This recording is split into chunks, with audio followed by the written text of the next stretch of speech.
죽은 왕이 살아있는 여자를 찾아왔습니다. 그것도 자기가 원했지만 갖지 못했던 여자였습니다. 여자에게는 남편이 있었습니다. 왕이었을 때도 어쩔 수 없었습니다. 하지만 죽고 나서는 달랐습니다. 혼이 된 왕에게 남편 따위는 상관없었습니다. 문제는 그 여자가 아이를 가졌다는 겁니다. 죽은 왕의 아이를. 신라 25대 진지왕이었습니다. 신하들에게 문란하다는 이유로 강제 폐위되고 죽임을 당한 왕이었습니다. 그 왕의 혼이 7 동안 여자의 방에 머물렀습니다. 그동안 집 안에는 오색구름이 가득했고 향기가 끊이지 않았다고 기록은 전합니다. 7 뒤 혼이 사라졌습니다. 그리고 10달 뒤 아이가 태어났습니다. 태어나는 순간 하늘과 땅이 진동했습니다. 이름이 비영이었습니다.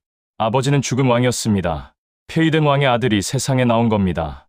그것도 귀신의 아들로. 신라 왕실이 이 아이를 가만히 둘 리 없었습니다.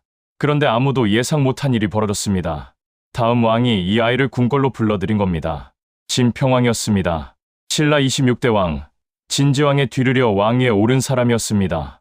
폐위된 전왕의 아들을 숨기거나 없애는 게 아니라 직접 키우겠다고 나선 겁니다. 왜 그랬을까요? 그 이유는 나중에 밝혀집니다. 비영이 15세가 되자 왕이 벼슬을 줬습니다. 그런데 궁궐에 이상한 소문이 돌기 시작했습니다. 비영이 밤마다 사라진다는 겁니다. 왕이 신하를 시켜 몰래 뒤를 밟게 했습니다. 신하가 따라가 보니 비영은 경주 서쪽 황천 위에 있었습니다.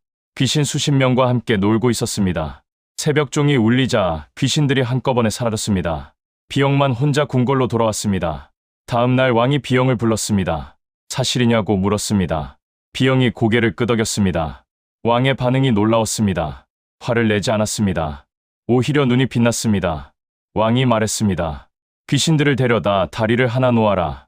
강폭이 100m가 넘는 경주 서천이었습니다. 홍수가 지면 사람들이 건너지 못하는 큰 강이었습니다.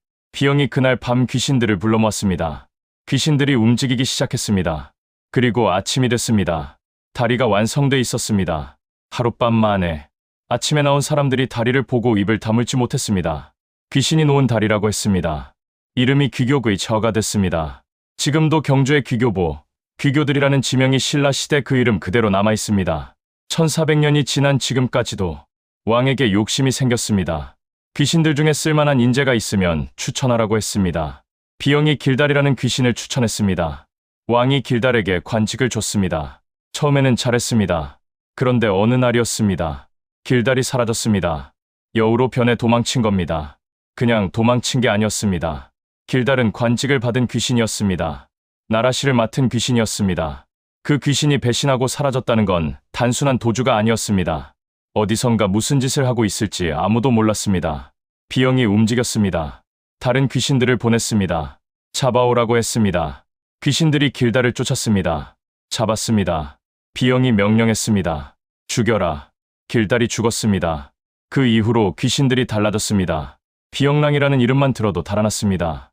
당시 사람들이 비영랑의 얼굴을 그려 대문에 붙였습니다. 악귀를 쫓기 위해서였습니다. 그런데 여기서 이상한 점이 있습니다. 진평왕은 왜 폐위된 왕의 아들을 없애지 않았을까요? 오히려 왜 직접 키웠을까요? 왕권을 위협할 수 있는 핏줄을 궁궐 안에 들여놓은 이유가 뭘까요? 혹시 귀신을 부리는 아이 이야기 뒤에 냉철한 계산이 숨어 있었던 건 아닐까요? 진평왕에게는 또 다른 고민이 있었습니다. 아들이 없었습니다. 54년을 왕위에 있었는데 아들이 없었습니다.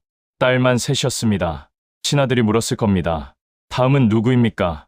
진평왕이 결정을 내렸습니다. 딸에게 왕위를 물려주겠다고 했습니다. 한반도 역사에 전례가 없는 일이었습니다. 그 딸이 선덕여 왕입니다. 그런데 아무도 반대하지 못했습니다. 이유가 있었습니다. 즉위 원년에 하늘에서 선녀가 내려와 옥대를 줬던 왕이었습니다. 황룡사 9층 목탑, 장육삼 존불상과 함께 신라 삼보로 불린 그 천사옥대를 몸에 두른 왕이었습니다. 심지어 고구려가 신라를 치려다 그 옥대 때문에 군대를 물렸다는 기록까지 있습니다. 하늘이 인정한 왕이 선택한 후계자를 누가 맡겠습니까? 그 옥대는 진평왕이 죽고도 358년을 더 살아남았습니다. 신라가 망하던 날 마지막 왕 경순왕이 창고에서 꺼내고려 왕건에게 바쳤습니다. 창고를 여는 순간 폭풍과 쳤다고 기록은 전합니다. 죽은 왕의 혼이 낳은 아이와 하늘에서 받은 허리띠. 진평왕은 귀신의 아들을 곁에 두고 하늘에 옥대를 두른 채 54년을 버텼습니다. 그렇다면 지금 이 순간 당신 곁에는 무엇이 있습니까? 이 은혜 교과서 넘어 한국사였습니다.